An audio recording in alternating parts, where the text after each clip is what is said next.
Friends, myself Nupur Tiwari and welcome to my YouTube channel on learn with Lucky. आज से हम एक नया टॉपिक डिस्कस करने वाले हैं। इसमें हम वायरस के बारे में डिटेल स्टडी करने वाले हैं। तो आई होप ये आप लोगों के लिए बहुत ही हेल्पफुल होगा, जिसमें हम history of virology, definition, difference between bacteria and virus, difference between DNA and RNA virus, characteristics of virus, viral structure, general morphology, virus replication, reaction to physical and chemical agents, virus classification, viral disease, oncogenic viruses, transmission of viruses, bacteriophage, then cyanophage। हम इतनी चीज़ें discuss करेंगे और ये हमारे बहुत सारे एग्ज़ामों के लिए बहुत ज़्यादा पूछे जाने वाले इससे क्वेश्चन बनते हैं। तो चलिए आज हम डिस्कस करते हैं हिस्ट्री ऑफ वायरोलॉजी, जो ये समझ विकसित करेगा कि वायरस कैसे कैसे वायरस की स्टडी हुई। जैसे आज हम देखते हैं कि वायरस न्यूक्लियो प्रोटीन है, न्यूक्लिक एसिड और प्रोटीन का मिक्सअप है। एक ऐसा स्ट्रक्चर है जो न्यूक्लिक एसिड और प्रोटीन से बना होता है, बट हम कैसे इसे समझ पाए, कैसे जान पाए, कैसे इसकी स्टडी संभव हो सकी, कैसे इसकी स्टडी हुई, तो ये सब चीज़ें आज हम अपनी इस क्लास में समझने वाले हैं। तो चलिए, बहुत इंटरेस्टिंग क्लास होने वाली है, स्टार्ट करते हैं। Virology is the study of virus. जैसे बैक्टीरियोलॉजी है जिसमें हम बैक्टीरिया की स्टडी करते हैं, वैसे वायरोलॉजी है जिसमें हम वायरस की स्टडी करते हैं। जैसे ऑन्कोलॉजी है, वैसे ही वायरोलॉजी भी है, इसमें हम वायरस की स्टडी करते हैं। Early in the 18th century, Lady Wortley Montagu observed that the Turkish women inoculated their children against smallpox, where the children come down with a mild case but were subsequently immune। क्या हुआ कि एक 18th century में lady वॉटली Montagu जो थी, उन्होंने observe किया कि जो तुर्किश वुमेन्स हैं उन्होंने अपने चाइल्ड्स को स्मॉल पॉक्स के अगेंस्ट इम्यून कराया है, यानी उन्होंने वैक्सीन्स दिलाया है उन्हें, अपने चिल्ड्रंस को, और उनमें कुछ माइल्ड इन्फेक्शन देखने को मिला, लेकिन बाद में वो इम्यून हो गए, उससे प्रोटेक्ट हो गए थे। Later, Edward Jenner, stimulated by a girl's claim that she could not catch smallpox because she had cowpox, began inoculating humans with material from cowpox lesion and published the result of 23 successful vaccination in 1798। यानी जो Edward Jenner थे, ये stimulate हुए एक girls के claim पर। उसने कहा था कि उसे स्मॉल पॉक्स नहीं हो सकता क्योंकि उसे काउ पॉक्स हो गया है। तो जब उसने कहा कि उसे काउ पॉक्स हो गया, स्मॉल पॉक्स नहीं हो सकता, तो इन्हें ऐसा लगा कि जिसको काउ पॉक्स हो उसे स्मॉल पॉक्स नहीं हो सकता, क्योंकि काउ पॉक्स स्मॉल पॉक्स से प्रोटेक्ट करता है, बॉडी को इम्यून करता है। तो इन्होंने क्या किया, इन्होंने जो काउ पॉक्स के जो लीजन थे उसको उसके मटेरियल को, लीजन के मटेरियल को इन्होंने इनोकुलेट के रूप में ह्यूमन में ट्रांसफ़र करना शुरू किया, और उस मटेरियल से इन्होंने क्या किया, एक वैक्सीन बनाया जो स्मॉल पॉक्स से प्रोटेक्ट करता था। और ये वैक्सीन किस मटेरियल से बना था? काउ पॉक्स से। इन्होंने 23 सक्सेसफुल वैक्सीनेशन किया 1798 में। और इसके पीछे बहुत सारी कहानियां हैं कि इन्हें कैसे पता लगा कि काउ पॉक्स से स्मॉल पॉक्स को प्रोटेक्ट किया जा सकता है, अगेंस्ट उसके इम्यूनिटी डेवलप की जा सकती है स्मॉल पॉक्स के लिए काउ पॉक्स से। इसमें ये कहानी थी कि एक गर्ल्स थी जिसने क्लेम किया था कि उसे काउ पॉक्स है तो उसे स्मॉल पॉक्स नहीं हो सकता। तो इन्हें ऐसा लगा और इन्होंने ऑब्ज़र्व भी किया बहुत सारी एक्टिविटीज़ से कि जो काउ पॉक्स होता है वो ऐसी इम्यूनिटी प्रोवाइड कर देता है ह्यूमंस बॉडी को जिससे वो स्मॉल पॉक्स से प्रोटेक्ट हो जाते हैं। जबकि जो काउ पॉक्स का जो इन्फेक्शन होता है ह्यूमंस बॉडी में वो बिल्कुल निग्लिजिबल होता है, यानी बहुत ज़्यादा कोई इफ़ेक्ट नहीं पड़ता ह्यूमंस बॉडी पे काउ पॉक्स का। सो हम काउ पॉक्स को स्मॉल पॉक्स के अगेंस्ट बहुत ही ईजिली ट्राई कर सकते हैं इससे प्रोटेक्ट करने के लिए। सो इन्होंने ऐसा ही किया और उन्हें इसमें बहुत ही सक्सेस भी मिली। Although Zener did not understand the nature of smallpox, he successfully protected his patient from the dreaded disease through exposure to the cowpox virus। यानी इन्हें कोई भी अंडरस्टैंडिंग नहीं थी स्मॉल पॉक्स के बारे में, बहुत ज़्यादा नहीं समझ पा रहे थे स्मॉल पॉक्स को, फिर भी इन्होंने सक्सेसफुली प्रोटेक्ट किया अपने पेशेंट्स को इस बीमारी से, इस डिज़ीज़ से, स्मॉल पॉक्स की डिज़ीज़ से। और ये संभव कैसे हुआ? ये काउ पॉक्स वायरस के एक्सपोजर से, यानी इन्होंने एक्सपोज किया काउ पॉक्स वायरस को ह्यूमंस की बॉडी में एंड देन वो इम्यून हो गए किससे? स्मॉल पॉक्स से। उसके लिए उनमें इम्यूनिटी डेवलप हो गई। तो आई होप ये चीज़ आपको अच्छी भी लगी होगी, समझ में आया भी होगा। Louis Pasteur used the term virus for any living infectious disease agent। Louis Pasteur ने जो वायरस टर्म को यूज़ किया था, वायरस टर्म लुइस पास्चर ने यूज़ किया था जो any living infectious disease agent होता है। The harmful agent were group together and sometime called virus. यानी जो हार्मफुल एजेंट्स होते हैं जो ग्रुप में, जो हार्मफुल एजेंट्स का जो ग्रुप होता है वो उसे हम वायरस भी कहते हैं। और वायरस को लैटिन वर्ड में पॉइजन और वेनम बोला गया है। वेनम यानी वायरस का लैटिन में क्या मतलब होता है? What do you mean?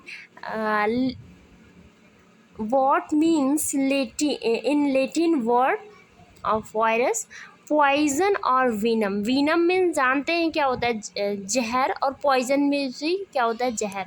Venom जो हम हमारे जो स्नैक्स होते हैं उनमें वीनम प्रेजेंट होता है, नहीं पॉइजन होता है।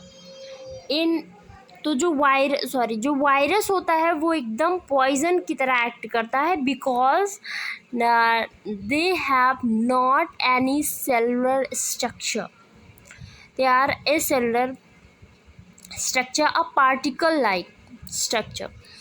In 1884 the Porcelain bacterial filter was developed by Charles Chamberlain, one of Pasteur's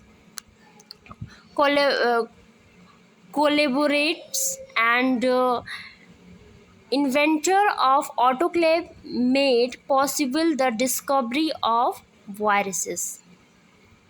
यानी इन 1884 में क्या हुआ? जो चार्ल्स चैम्बरलेन थे जिन्होंने ऑटोक्लेव को इन्वेंट किया था, इन्होंने ही, चार्ल्स चैम्बरलेन ने ऑटोक्लेव को इन्वेंट किया था। और इन्होंने पास्चर के सहयोग से क्या किया? डिस्कवरी की। किस चीज़ की डिस्कवरी की थी इन्होंने? पोर्सलिन बैक्टीरियल फिल्टर की इन्होंने पोर्सलियन बैक्टीरियल फिल्टर को डेवलप किया। किसकी सहायता से? किसके सहयोग से? पास्चर के सहयोग से। किसने? चार्ल्स चैम्बरलैन ने पास्चर के सहयोग से पोर्सलिन बैक्टीरियल फिल्टर को डेवलप किया और जिससे पॉसिबल हो पाया क्या? डिस्कवरी ऑफ वायरस, जिससे वायरस की डिस्कवरी पॉसिबल हो पाई। तो आई होप आपको समझ में आ रहा होगा कि वायरस की डिस्कवरी कैसे कैसे और किन किन के द्वारा किया गया, किन्होंने अपना कंट्रीब्यूशन दिया है इसे डिस्कवर करने में। Tobacco mosaic disease was the first to be studied with Chamberlain filter।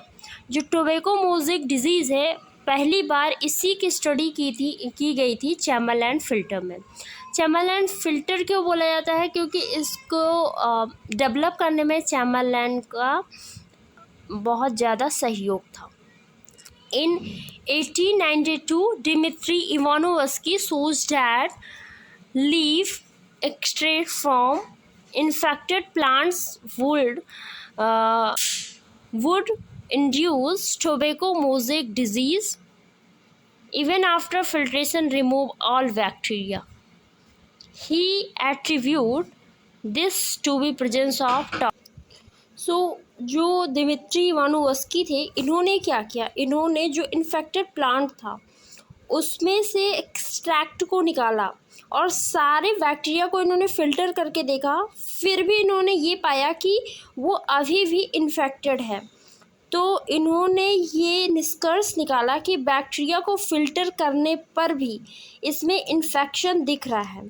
तो इन्होंने ये बताया कि ये एक टॉक्सिन के प्रेजेंस में हो रहा है, ऐसा उसमें एक टॉक्सिन प्रेजेंट है जिसके कारण ये अभी भी इन्फेक्टेड है। In 1898 and 1900 Martinus Beijerinck published the result of extensive study on tobacco mosaic disease as the filtered shape of disease plant was still infectious. He proposed that the disease was caused by the entity different from bacteria calling a filtrable virus. He observed that the virus would multiply only in living plant cells and could survive for long period in a dried state. यानी जो Martinez वेंजरनिक थे, इन्होंने study किया tobacco mosaic disease पे और इन्होंने उसका result को पब्लिश किया, जो बहुत ही ज़्यादा चर्चित इनका जो रिज़ल्ट था, उन्होंने वो पब्लिश किया स्टडी करके इसके ऊपर। जैसे as the filter shape of disease plant was still infectious, he proposed that the disease was caused by the entity different from bacteria. इन्होंने देखा कि जो फिल्टर किया हुआ जो शेप था उस डिजीज़ से, जो डिजीज़ प्लांट था उसे जो फिल्टर किया हुआ शेप था वो इन्फेक्टेड था, और इन्होंने ये पाया कि वो बैक्टीरिया से, जो उसे इन्फेक्ट कर रहा था वो बैक्टीरिया से बिल्कुल ही डिफरेंट था, क्योंकि वो फ़िल्टर किया गया था जिसमें से बैक्टीरिया तो फ़िल्टर थी फिर भी वो इन्फेक्टेड था। तो इन्होंने ये भी बताया कि जो बैक्टीरिया है उससे जो ये दूसरा जो एजेंट है जो इन्फेक्ट कर रहा है उसे, वो बिल्कुल ही बैक्टीरिया से डिफरेंट है। इन्होंने इसे फिल्ट्रेबल वायरस बताया। इन्होंने ऑब्ज़र्व किया कि जो वायरस होते हैं ये मल्टीप्लाई करते हैं ओनली लिविंग प्लांट सेल्स में, कुड नॉट, क्योंकि अभी ये टोबैको मोज़ेक वायरस में देखा गया था, इसलिए इन्होंने प्लांट सेल्स का यहाँ पे प्लांट सेल्स की बात की। Could survive for long period in dried state, और उन्होंने ये भी बताया कि अगर इसे हम मतलब लंबे समय तक, लॉन्ग पीरियड तक अगर हम इसे रख दें ड्राइड स्टेज में, फिर भी ये सर्वाइव कर जाएगा, इसमें ऐसी कैपेसिटी है। जबकि अभी इसके कुछ और गुण पता लगने बाकी थे। In 1900 Walter Reed studies the yellow fever disease whose incidence had been increasing in Cuba. जो 1900 में जो वॉल्टर रीड थे, इन्होंने येलो फीवर डिजीज़ पे स्टडी किया जिसके केसेस क्यूबा में बहुत ही बढ़ते जा रहे थे। Reed shows that yellow fever disease was due to a viral transmitted by mosquito. यानी इन्होंने बताया, इन्होंने अपनी स्टडी में कहा कि जो येलो फीवर है, येलो फीवर डिजीज़ है, वो वायरस के द्वारा कॉज हो रही है और इसे ट्रांसमिट करने वाला है मॉस्कीटो, यानी मॉस्कीटो इसे फैलाने वाला है और ये वायरल डिजीज़ है। By the early 20th century, it had been established that viruses were different from bacteria and could cause disease in plants, livestock and humans. जो by the early 20th century, जो हमारी जो 20th century है, early 20th century, इसमें ये चीज़ establish हो गई थी कि जो वायरस है वो बैक्टीरिया से डिफरेंट है एंड ये डिजीज़ को कॉज करता है प्लांट्स में, ह्यूमंस में, और जितने भी लिविंग ऑर्गेनिज्म हैं उन सब पे डिजीज़ को कॉज कर सकता है. Shortly after the turn of the century, लगभग सेंचुरी के ख़त्म होने तक, मतलब बीतने तक, टर्न होने तक, जो विलियम एलरमैन थे एंड जो वोल्फ वैंग थे, इन्होंने Copenhagen reported that the leukaemia could be transmitted between chicken by cell-free filters and was caused by a virus. जो विलियम एरलमैन थे और जो वुल्फगैंग थे, इन्होंने कोपेनहेगन में रिपोर्ट किया कि जो ल्यूकेमिया है वो ट्रांसमिटेड हो रही है between chicken by cell free filters. जो चिकन है उसमें जो सेल्स फ्री फिल्टर्स है उसके द्वारा वो ट्रांसमिटेड हो रही है and was caused by virus, और ये एक वायरस के द्वारा कॉज हो रहा है. In 1911, Peyton Rouse reported that a virus, यानी Rouse sarcoma virus, was responsible for malignant muscle tumor in chicken. यानी जो पैटर्न राउस थे, इन्हीं के नाम पे राउस सार्कोमा वायरस का नाम पड़ा. इन्होंने इस वायरस को रिपोर्ट किया और उन्होंने बताया कि ये रिस्पॉन्सिबल है चिकन में मैग्नेट मसल्स ट्यूमर के लिए, ये उसे कॉज करता है. This study established that some malignants are caused by viruses. तो इनकी स्टडी से ये एस्टेब्लिश हुआ कि जो मैग्नेंस है ये कॉज किया जाता है वायरस के द्वारा, कि जो कुछ मैग्नेंस हैं वो वायरस के द्वारा कॉज होते हैं. इन 1915 Frederick Trott reported that bacteria also could be attacked by virus. यानी जो 1915 में फेडरिक ट्रॉट थे, इन्होंने ये भी रिपोर्ट किया कि कुछ वायरस ऐसे हैं जो बैक्टीरिया पे भी अटैक करते हैं और बैक्टीरिया को भी इन्फेक्ट करते हैं. Trout isolated bacteria viruses that could attack और डिस्ट्रॉय माइक्रोकोकाई एंड इंटेस्टाइनल बैसिलाई. इन्होंने आइसोलेट किया ऐसे बैक्टीरिया को जो वायरस का अटैक था, जिससे वो डिस्ट्रॉय हो चुकी थी. कौन सी ऐसी बैक्टीरिया थी? तो माइक्रोकोकाई थी और इंटेस्टाइनल बैसिलाई थी. The detail morphology of virus was studies by invention of electron microscope by Ernest Ruska and Max Knoll in 1934. जो डिटेल वायरस की मॉर्फोलॉजी की जो स्टडी थी वो जब इलेक्ट्रॉन माइक्रोस्कोप किसके द्वारा खोजा गया, अर्नेस्ट रुस्का और मैक्स नॉल ने 1934 में इलेक्ट्रॉन माइक्रोस्कोप को इन्वेंट किया, तब उसकी जो वायरस है उसकी मॉर्फोलॉजिकल स्टडी डिटेल में की जा सकी. Because a normal microscope are not capable for the study of virus.